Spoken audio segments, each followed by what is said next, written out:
एक ट्वीट, एक मीम और एक व्हाट्सएप फॉरवर्ड और सीधा जेल। Welcome to Karnataka 2025।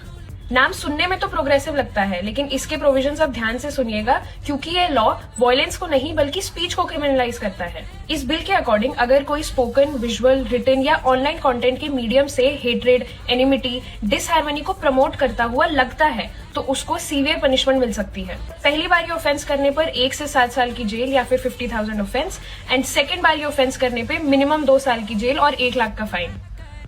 और हाँ, ये ऑफेंस कॉग्निजेबल और नॉन बेलेबल है, मतलब पुलिस बिना वारंट के अरेस्ट कर सकती है और बेल सिर्फ स्टेट की मर्जी पर ही मिलेगा। इस बिल की सबसे बड़ी प्रॉब्लम ये है कि इसमें वर्ड्स वेग हैं, लाइक एक्सप्रेशन, कम्युनिकेशन, मटीरियल, जो किसी भी तरह कंस्ट्रूट किया जा सकता है एज हेटफुल। अभी किस स्टैंडर्ड से डिसाइड होगा, कौन सी अथॉरिटी ये डिसाइड करेगी, ये बिल कुछ क्लियर नहीं करता है इस पर। इसका ये मतलब हुआ कि कोई भी ओपिनियन किसी को भी ऑफेंसिव लग गया तो उसको हेट स्पीच की कैटेगरी में डाल देंगे। एक्चुअल कोई वायलेंस होना तो जरूरी भी नहीं है, सिर्फ ये कहना काफी है कि इससे एनिमिटी की प्रोबेबिलिटी हो सकती थी। Tweets, Instagram post, forward, memes, इस बिल के अंदर सब कुछ कवर्ड है।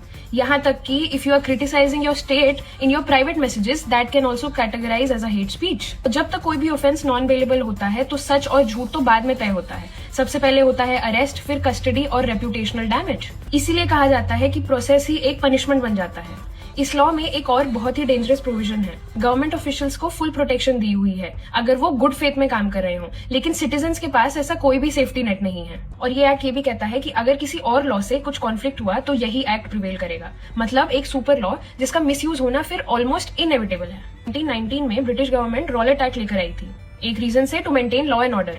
2025 में कांग्रेस गवर्नमेंट भी वही कर रही है। नाम बदल गया है, बस लॉजिक सेम है। मसला लॉ का नहीं है, मसला है मिसयूज का। जब स्पीच को ही क्राइम बना दिया जाता है तो डिसेंट ऑटोमेटिकली इलीगल हो जाता है। सोचिए, समझिए और सवाल उठाइए, क्योंकि कभी कभी खामोशी भी एक कंसेंट बन जाती है।